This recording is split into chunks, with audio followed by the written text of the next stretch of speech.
आपको एक best oil के बारे में बताना है। फूड ऑयल जो हम खाते हैं उसके बारे में एक छोटी सी डिटेल मैं आपको दे रहा हूँ।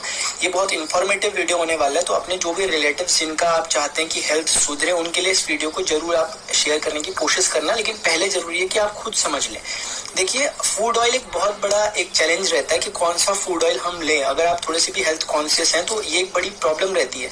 जब हम डॉक्टर्स के पास जाते हैं तो डॉक्टर्स हमें सजेस्ट करते हैं कि आप ऑयल को ना बदल बदल के खाएं। ये कभी आपने सुना होगा, अगर आपने कभी आप मिले होंगे किसी जो हार्ट स्पेशलिस्ट होंगे उनके साथ या किसी डॉक्टर से, तो वो ऐसा बताते हैं कि आप अपने ऑयल को, जो फूड ऑयल होता है, उसे बदल बदल के आप खाया करें। उसके पीछे कारण क्या, पहले मैं उसे बताता हूँ, फिर किस तरह के ऑयल से भी मार्केट में चल रहे हैं, कैसे आप पहचान करें ऑयल की। मैं ये नहीं बोलूंगा कि कोई ऑयल अच्छा है या बुरा है, आपको पहचान करना बताऊंगा ताकि आप अपने हिसाब से फिर अपना सजेस्ट कर लेंगे कौन सा आपके लिए सही रहने वाला है।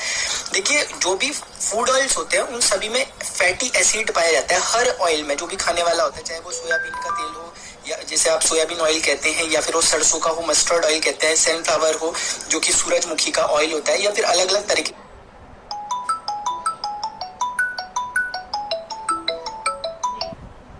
जो भी ऑयल्स होते हैं सनफ्लावर, वो सभी में फैटी एसिड पाया जाता है। अब इम्पोर्टेंट क्या है कि ये फैटी एसिड जो होते हैं, मैं मोटा मोटा आपको बता रहा हूँ, इतना ज्यादा टेक्निकली भी नहीं जाऊंगा, लेकिन उतना भी हम सीखेंगे जितना जरूरी है।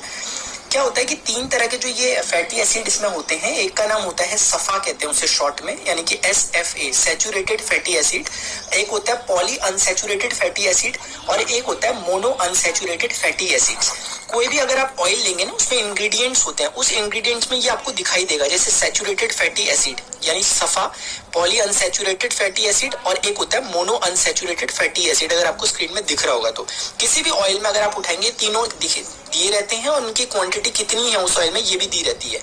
वर्ल्ड हेल्थ ऑर्गेनाइजेशन जो एक है, मतलब जो हेल्थ के मामलों को देखता है पूरे ग्लोबल लेवल पे, उसने कुछ पैरामीटर सेट किए हैं कि अब एक आम इंसान कैसे पता करे कि कौन सा तेल है। वो इतनी टेक्निकलिटी में नहीं जाना चाहता, तो उसके लिए उन्होंने डिसाइड किया कि आपके पास सफा, पूफा, मुफा का रेशियो अगर इतना इतना इतना है, जो कि उन्होंने दिया है, आपको स्क्रीन में शो भी हो रहा होगा।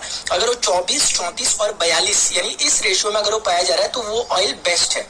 अब वो किस चीज का ऑयल है ये मैटर नहीं करता, लेकिन अगर उसमें सफा, पूफा, मुफा इस रेशियो में पाए जा रहे हैं तो वो अच्छा ऑयल है। अब आपके मन में एक सवाल आएगा कि ये करते क्या है। तो सफा, पूफा, मुफा का जो मेन वर्किंग है वो बैड कोलेस्ट्रॉल को कम करना और गुड कोलेस्ट्रॉल को बढ़ाना, इसका मेन काम है। क्योंकि तेल से देखिए मेन प्रॉब्लम क्या आती है ना, कि असल में अगर मैं आपको थोड़ा सा बताऊं तो जैसे कोलेस्ट्रॉल की प्रॉब्लम कभी आपने अगर सुना होगा किसी को होती है, तो कोलेस्ट्रॉल में होता क्या है, उसमें कहीं ना कहीं जो आर्टरीज होती हैं, जो धमनियां होती हैं शरीर की, उनमें फैट जमा होने लग जाता है।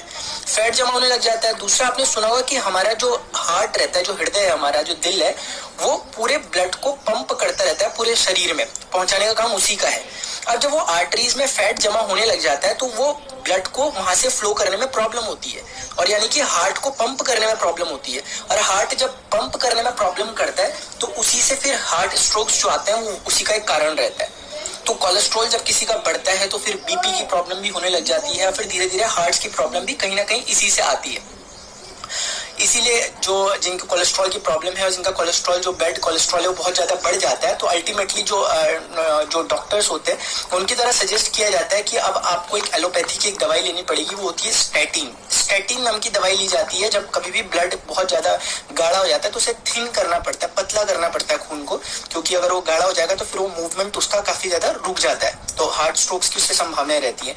तो कहने का मतलब है कि स्टैटिन जो ली जाती है उसके भी अपने साइड इफेक्ट है बहुत सारे। तो एलोपैथी में बहुत जल्दी डॉक्टर से सजेस्ट नहीं करते किसी को कि आप स्टैटिन लें, लेकिन जब स्टैटिन ली जाती है तो फिर उसके अपने फिर साइड इफेक्ट बहुत सारे होते हैं। ये जो चीजें मैंने आपको बताई कि सफा, पूफा, मुफा, यही वो चीजें हैं जो कि बैड कोलेस्ट्रॉल और गुड कोलेस्ट्रॉल को बैलेंस करने का काम करती है। हम ये नहीं कहेंगे कि कोलेस्ट्रॉल को कम करती है, ये बुरे कोलेस्ट्रॉल को कम करती है और अच्छे कोलेस्ट्रॉल को बढ़ाती है। इस ऑयल की खास बात क्या है कि ये ऑयल है राइस ब्रान ऑयल। अभी कुछ टाइम पहले तक तो 2-3 साल पहले तक ज्यादा अवेयरनेस नहीं थी, लेकिन कोविड आने के बाद लोगों में काफी अवेयरनेस हुई। अब लोगों ने इसका नाम भी समझ में आ गया लोगों को कि हाँ ऐसा ऑयल है बाजार में। पहले लोगों को लगता था कि ये कौन सा ऑयल है, कुछ लोग इसे ब्रांड कहते हैं, एक्चुअली ये राइस ब्रान है। ब्रान चावल की जो धान होता है ना, जो ब्राउन राइस होता है, उसकी धान की भूसी को ब्रान कहते हैं, और राइस यानी चावल, तो उसका बना हुआ ये ऑयल है। एडवर्टाइजमेंट के माध्यम से आप देखेंगे अलग अलग कंपनियां राइस ब्रांड ऑयल निकाल रही है। अब एक आखिरी सवाल आता है कि राइस ब्रांड ऑयल ठीक है, देखिए ग्राउंडनट ऑयल जो मूंगफली का तेल होता है वो भी, जो मैंने आपको अभी रेशियो बताया, उनको फॉलो करता है, ठीक है ना। तो 2 तेल फिलहाल ऐसे है मार्केट में जो कि अच्छे माने जा सकते हैं, एक राइस ब्रान ऑयल चावल की भूसी का और एक ग्राउंडनट ऑयल यानी कि जो मूंगफली का तेल होता है। तो एक बात तो समझ में आ गई कि हमें सबसे पहले क्या देखना है, रेशियो चेक करना है, बस एक काम। अब क्या होता है कि मार्केट में अलग अलग कंपनियां राइस ब्रांड दे रही हैं। अब हम ये कैसे पता करें कि कौन सा राइस ब्रांड अच्छा है कौन सा अच्छा नहीं है?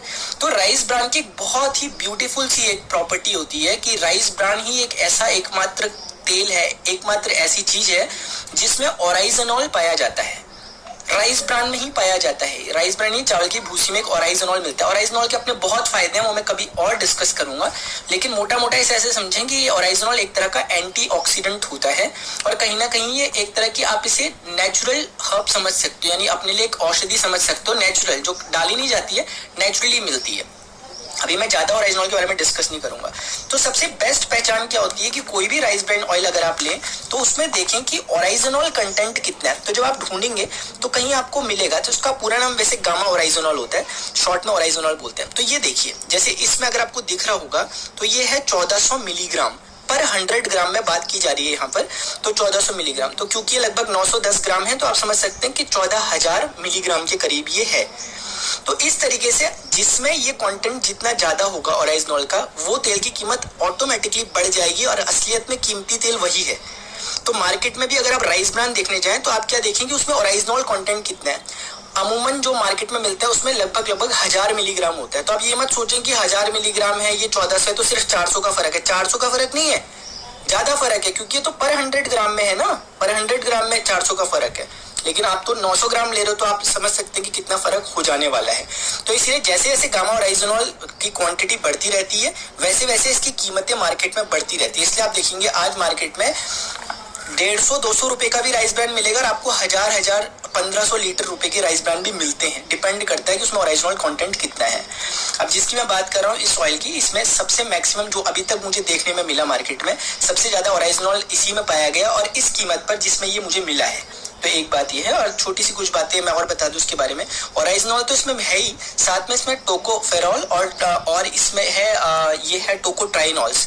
बेसिकली विटामिन ई जो होता है उसी का ये कंटेंट होता है। अगर आप देखेंगे कि टोकोफेरॉल किस में मिलता है, अगर आप सर्च वगैरह भी करें गूगल में कि हमें टोकोफेरॉल चाहिए यानी विटामिन ई अगर हमें चाहिए तो हमें क्या लेना चाहिए, तो आपको सीधे सजेस्ट करेगा कि आप राइस ब्रांड ऑयल को लें। मतलब राइस ब्रांड में मिलता है टोकोफेरॉल और एक पाम ऑयल होता है उसमें ही मिलता है, लेकिन पाम ऑयल का भी फिर अपने नुकसान है।